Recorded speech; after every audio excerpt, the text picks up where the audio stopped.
So in this video, we're going to talk about imposter syndrome, and in particular, how that might apply to you in a software engineering role. And I wanted to talk about this topic because I feel like it's actually way more prevalent than people imagine.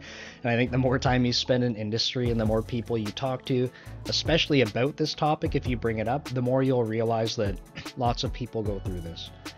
So, what is imposter syndrome? I'm going to summarize it, but I'm going to pull up a Wikipedia article just so I can kind of give you what they say, and that way I can't actually butcher it. But it says imposter syndrome, also known as imposter phenomenon or imposterism, is a psychological occurrence in which people doubt their skills, talents, or accomplishments and have a persistent internalized fear of being exposed as frauds.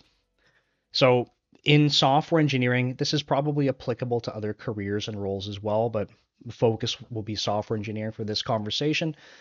This can definitely show up, super early on in your career. Even think about your first job, right? So for those of you watching who have not actually landed your first job in software engineering, and some of you maybe that have just landed your first job, you might not have quite realized this yet, but it's probably something you'll experience early on, which is like, holy crap, I made it into this company, like they've accepted me. And, you were confident in your abilities and stuff going into the interview.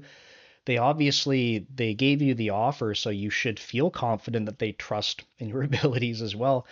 And then once you start working, what can happen is that when you're tasked with things that they could be slightly outside of your area of expertise. It could be a matter of someone asking you questions about stuff that you've always felt confident about. And you're finding yourself when you go to explain things, you're trying to make progress on these, pieces of work that you've been tasked with. You start to question yourself. You start to think like, am I actually qualified for this? And it sounds kind of funny, right? Especially if you've never been through this before. But you start to basically second guess yourself. The Wikipedia article kind of framed it, this internalized fear. I wouldn't go so far as to say like when I've experienced imposter syndrome, like around the clock, I feel like I'm afraid of things happening, but or like being exposed, right? I think the way that I would look at that though is that when you self reflect on what you're doing, you start to question like, am I actually, cut out for this? So what I wanted to talk about in this video was, to introduce what imposter syndrome was, but I just wanted to keep this video short and talk about what I think the most important part about imposter syndrome is, with respect to it's not like how to fix it. I'm not going to stand here recording a video saying, oh, one simple step to fix your imposter syndrome. But I had a intern a few years back who went to a women in tech conference, and we let her go. And I said, the one rule is that you come back to us and you teach us what you learned. And she went to an imposter syndrome seminar, or a few, I guess, and she was frustrated that all of the talks were just like basically, oh, you're a victim of imposter syndrome. And she said, that's just not okay. Like, so she took the information from those talks, and when she presented it to us at work, she actually inverted everything and said, like, here are the things that I think that you can do so that you stop feeling like a victim of your imposter syndrome. So I'm not going to attempt to bring that back in the way that she did, because she did an amazing job. She's actually been an external speaker, to Microsoft. She's presented teams that I have at Microsoft about this, very well received. And she has, like, again, not solutions like, oh, fix it with, three simple steps, but I think that she does a good job of trying to elaborate on, like, you can be in the driver's seat of this if you identify that it's happening, and some things that you can think about.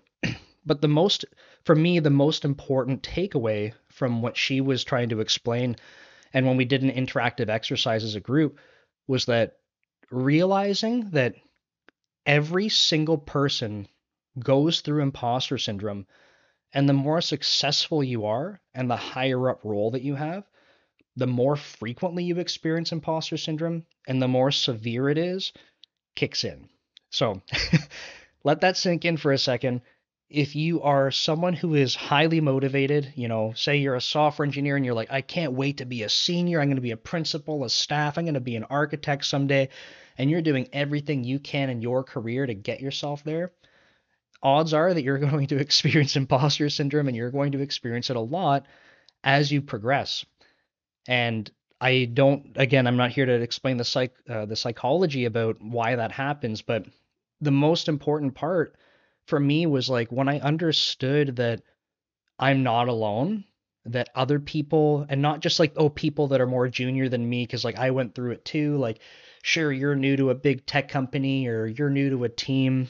Yeah, you're going to have imposter syndrome.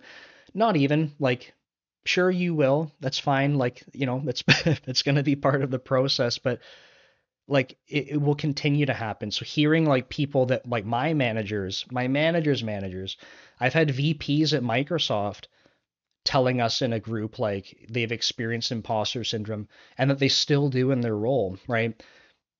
My opinion on imposter syndrome is that the more that you start to recognize that these people that you look up to, that you're like, wow, look at their career, look how awesome they've done, the more you realize that they have gone through imposter syndrome and they still do, I think is a really powerful way to help ground yourself and go, like, I'm not alone. This is more than likely something you've made up entirely in your head. I realize it doesn't fix it for you, but I think it's a good first step in trying to realize that, like, it's part of the process, and that, like I said, you're not alone in that journey. So, um, one takeaway that I want you to have from this video is that if you're reflecting on periods in your career where you are experiencing imposter syndrome, I want you to, and it's not going to be like every day you do this or something, but when you start to, you're kind of in your own thoughts about this, pause and reflect and try to remember this video and keep in mind that people that are, your boss's boss, the owner of the company you're working at, they all experience this. They all have experienced it, and they all will continue to experience it in different ways. It's part, unfortunately, of being a high achiever, and it's likely self-inflicted. So keep that in mind. You're a very capable person, right? That's why you're in the position that you are. People vetted you. They trust in your abilities. You trust in your own abilities. Don't second guess yourself. But yeah, keep in mind that other people go through it. So I hope this helped. It's my number one tip for reflecting on imposter syndrome, but not a solution. So thanks for watching, and we'll see you next time.